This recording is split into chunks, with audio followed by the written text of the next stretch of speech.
Mama sa pagdating ni Kabugoy. Lunes po ngayon, umalis si Kabugoy nung Friday. Kaya lang hindi namin alam kung anong araw yung dating ni Kabugoy. Depende din kasi sa biyahe niya. Ayan si Mama. Katatapos lang ni Mama. Sanda, asa ka pupunta? Ako atong si Bete kay dala sa luto kay Purasyon sa unahan ba. Aw. Nagluto si Mama ng tinola. Saglit lang kayo may ano ko. Mayroon akong sekreto. Mayroong sekreto. Nagluto si Mama ng tinola na lauoy sa Bisaya, yung puro gulay lang, walang halong isda or anything na karne, wala. Puro gulay lang, tapos pupuntahan niya daw si Nanay Suwer, dito niya pakainin ng lunch kasi wala daw ulam doon. Ayan. Mayroon kasi akong ibibigay kay Mother. Dali lang may bumili. At ayun, dapat makarating na si Kabugoy kasi may nag-aabang na trabaho kay Kabugoy sa Seward Village. So inantay lang namin sa Kabugoy kasi sa pagdating niya meron siyang kailangan gawin. Nasaan na yun si Mother? Wala pa. At puntahan ko din doon sa kabila. Ayo. Pito. Sinong naniniwala sa pito-pito na to? Ano to eh? Herbal daw. Iniwan lang to dito nung ano niyan, may nagdala.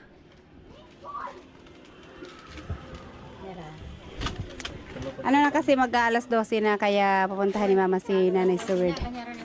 Ha, ni Bagding na? Sa oras dong? 12:18. Aw! Oh, kadungog dahil sa Bagting. Panpod? Pan daw, pandong.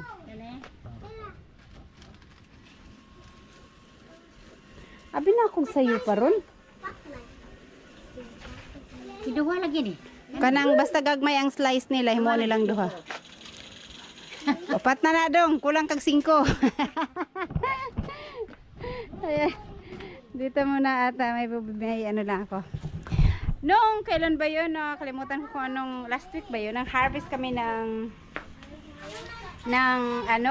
lansones kay Sir Arnold. Shout out kay Sir Arnold.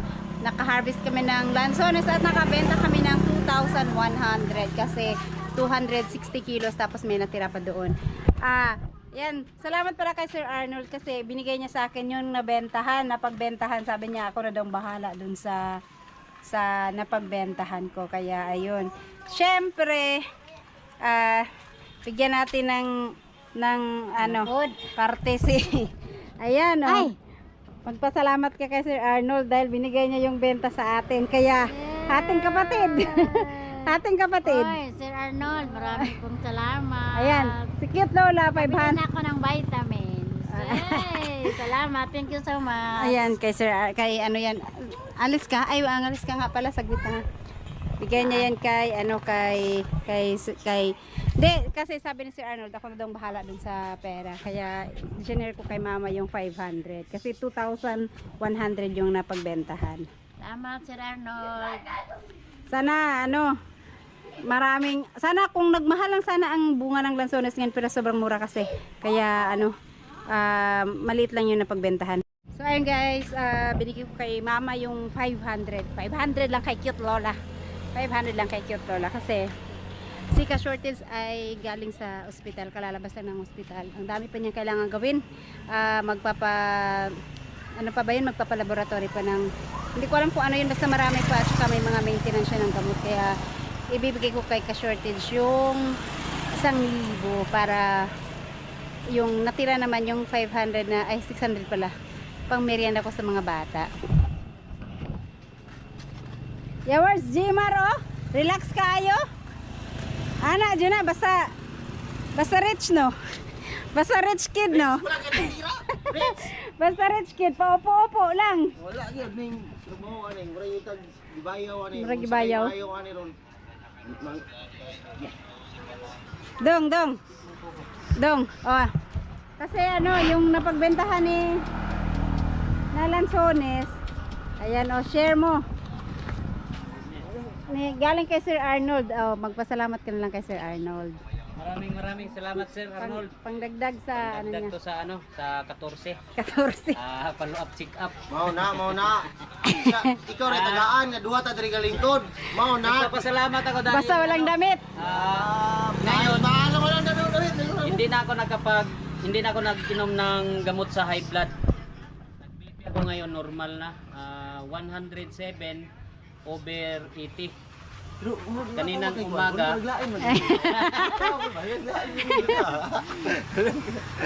Malalaman lang to pagka magka-follow up check up na. Maraming salamat Sir Arnold. Ayun. Pasalamat ka sa ano, ha? Mao na. Kay ikaw rin tagaan. Naglingkod ko diri duha ta. Wa ko tagain. Kung nagsanin na unta ka, tagan unta ka nako. O, mano magsunod. Na, alang na. So, ayan guys, binigay ko na kay cash shortage yung share niya. Tsaka yung natirang 600, pang ano ko pang ano ko sa sila alas. I-treat ko sila alas kasi panay ang hingi ng Jollibee. Kaya baka pambili ko ng Jollibee sa kanila pagka may luluwas dun sa Dipolog kasi pagsasadyain dun mahal kasi hindi kasya yung 600 pag kami lang ang pagpupuntahan namin dun kaya kailangan magpabili na lang ako. So ayan Sir Arnold, maraming salamat po ulit sa grasya.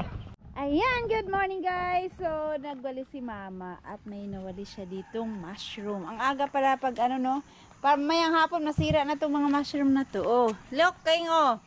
Wow, ulam na. Sarap pa naman ito sabaw, isabaw. Na. Ano natin, King? Oh. Diba? Mabanggi.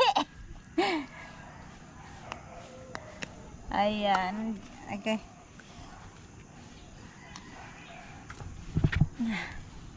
Na. Mushroom ni King. Ulam na to, King. Nandito lang to sa gilid ng bahay namin. Wait lang. Diba? Agay. Laka King, daghang ants, King.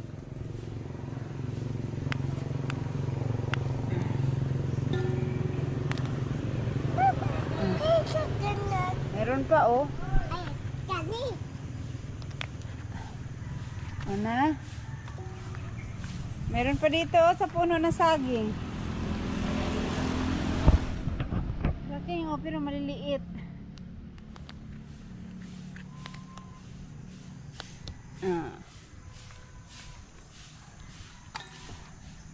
Diba? Malamig ng malamig ang umaga.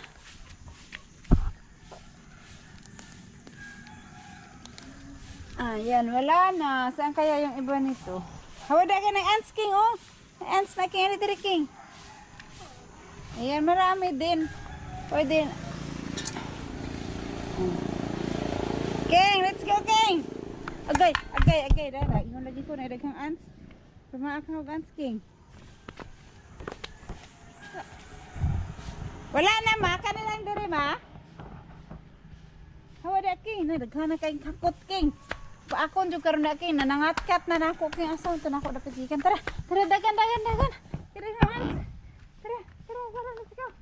Let's go. Ali na. Tara, bungatag mushroom dito. Tara. Na, wala na ma. Nandito sa luyo saging.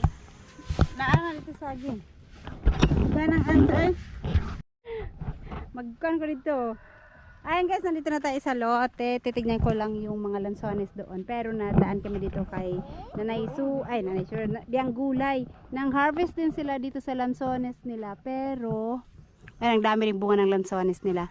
Kaso lang, natakot akong pumunta doon pagkadaming ganyan Putsuka na. Ang dami. Nanay balayan sa taas? Nabungkag? Ano daghan mo kay sila dire? Nanugok ra? May dool na sila. Beka dito mo dool di mahadlok ko, daghan kaayo. Oh. Ang dami doon sa nasa lupa sila. Sip sila sa katas. Sa lansones. Tamis dagway kay nimong lansones ya. Ya, tamis kay nimong lansones, daghan makay putsukan. Ang daming ano. Putsukan. Putsukan sa Bisaya. Pero nangangagat kaya to. Na. Oh. Daghana kaayo nila. Uy, Ginoo ko mahadlok mo ko ani.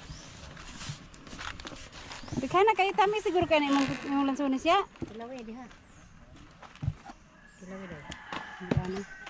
Kanang putyukan, blaga na kay parang mataas ito ka ng mga putyukan. Daghan jud kay sila nag Uy, Ginoo ko. Ambot sa Tagalog ang putyukan. Bas malakaw na ni kini kay putsukan oh. Eh. Dahil mo ka nakaon sa imo ang kuan. Wala jud bisag isa dito ba siya pagkuan. Pag abre na mo sa tunga man ang iton daghang kayong katapitong itom manggawas nga mananap. Unsa gani na mangamang dayon sila inig abre nimo. Dito. Daghan kain ko wala ka 130 ra ba akong palitan ni Ginoo ko. Uy Ginoo ko. Mad. Tarabe. Madlo ko ali dere daghan kayo. Ako na lang. Ayo pa doon si alas din na isiking ha. Kay daming ano hanibi. Masakit yan mga god. Dito ang hari ng mga buyog oh. Ayan, tikman ko sana yung lansones nila pero natakot na ako. I guess kasi malapit nang dumating si si Kabugoy. So, si Ka-Shortens po kasi siya hindi pwedeng magpagod. Bawal na bawal sa kanya yung magpagod kasi gawa nung yung heart niya namaga. Kaya hindi siya pwede dito. Kaya naantay sakto naman naantay na lang namin si Kabugoy na dumating. Kaya lang na ngayon. Martes na ngayon, wala pa si Kabugoy. Ilang araw na siya sa biyahe. Siguro kasi sobrang sobrang layo at saka land trip, motor lang, may mga stopover kaya pero malapit na yun sa katotohanan. Uy, Diyos ko Lord, may aso din.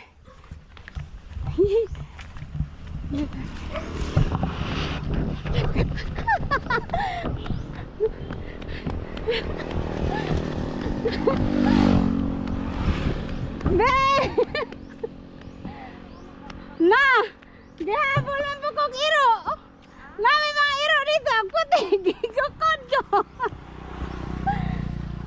Nagdungan man si... Kuyag tabi mahadlok man ko! May aso doon. Yung dalawa, naabol ako ng aso. Kaya bumalik ako dito. Be! Be! Ubanay ko ba? Mahadlok man ko sa iro!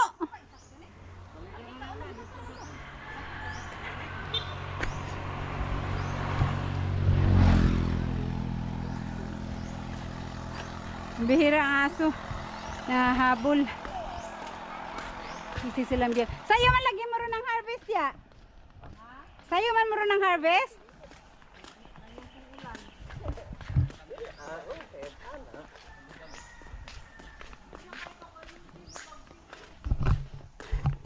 Balik ka na. Sumalubong yung dalawang aso. Init ra ba kayo? Ipandong ni. Ikaw man gud king kuyog-kuyog. May lagnat kasi si King. Ayaw magpaiwan. Saan na yun? Nawala yung dalawa.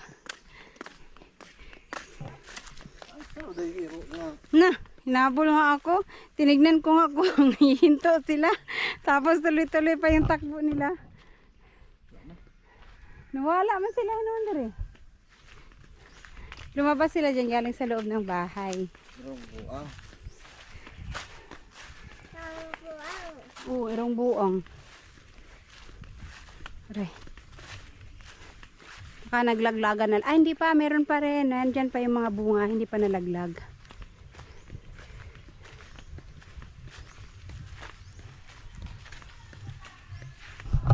Nawala man nun sila. Saan na kaya yun? Ayan, tinignan ko lang kung meron pang bunga. Marami pa, oh. Tignan mo, be. Itong isa dito, hindi nila naubos kasi kinuhanan lang nila to ng konti. Oh, lansones. Tapos itong dito sa isa. Ito yung hindi nila naakit kasi mayroon siyang dariling. Pero baka mawala. Ito yung Sabi kasi ni Sir Arnold, ako na daw bahala dito. Kaya lang, sayang naman kung maano. Wala na raw. Wala naman siya nangasig. Oh. Eto, kasi madami itong bungaan. Marami pa rin silang bunga, hindi pa naglaglagan naman pala lahat. Uy, Diyos ko Lord. Hey. Pagdating ni Kabugoy, siya na lang yung mang-harvest dito or siya na yung kung ipapa-harvest naman sa iba paakyat. Tapos dadalhin dun sa nangka, dun sa father side namin. Kasi wala namang mga prutas dun, ipapabigay ko na lang dun. Tapos malayo kasi yun, hindi ako pwedeng sumama dun, kaya bahala na si Kabugoy. Ay guys, ewan ko kung mga ilang kilo yan, wala naman sigurong, or baka almost 100 kilos yung isang puno, kasi marami siya kumpara dun sa isang kinuhanan nung nakaraan na umabot ng 90 kilos. So ito baka mga 100 kilos din to, or kung hindi man aabot, konti na lang kulang. Kaysa masayang, ipapamigay na lang namin dun sa father side namin sa Nangka. Tabing dagat kasi sila, kaya wala masyadong mga prutas dun. Ayun, saktong-sakto ang uwi ni Kabugoy, kaya siya nang magdadala doon. Ewan ko kung sasama si Ka-Shortage. Dami yung tagnok. Kung sasama si Ka-Shortage, ayun, sila nang bahala doon kasi malayo, hindi ko pwede iwan yung mga bata. Ayan guys, chinek lang namin dito. Nag-aantay to kay Kabugoy. Tambis, sanay bunga. Oh, ito yung naggulay sila mama noon nung naglinis dito ng ganito. Tinapon yung mga tangkay dyan, kaya ayan, mapuno to ng tangkay pag hindi alisin. Dadami din yan ulit. Tara, let's go na. Let's go. Up, si. Asan yung isa nito? Lalambing yung aso. Sabi ko. Tumakbuhan sila papunta. Doggy! Kala nila amo. Alright guys. Ayun, so uwi na kami. Saan? Ayun, wala may kuan. Tara. Sili dadami yan. Kasi isang puno lang ba yan? Ang dami niyang sanga-sanga. Isang puno lang nga. Ang dami niyang sanga. Malaking sili siguro to. Kung gaano kainit kanina, siya namang lakas ng ulan ngayon. Ano pala ngayon? Alas 12 pasado pala ngayon ng tanghali. Pero grabe, parang hapon na at magdidilim na. Nako, kamusta kaya si Kabugoy? At ang lakas ng ulan dito sa amin ngayon. Sana yung dinadaanan niya ngayon ay walang ulan. Ang dilim talaga ng langit. Parang na, hapon na. Pero wala pang 1 o'clock. Ayan si mama. Tinitingnan niya. Sabi niya, nako si Kabugoy kaya, sinunoy kaya ngayon. Baka naulanan na yun. Lakas ng ulan eh. So ayan, sana lang hindi maulan sa dinadaanan ngayon ni Kabugoy.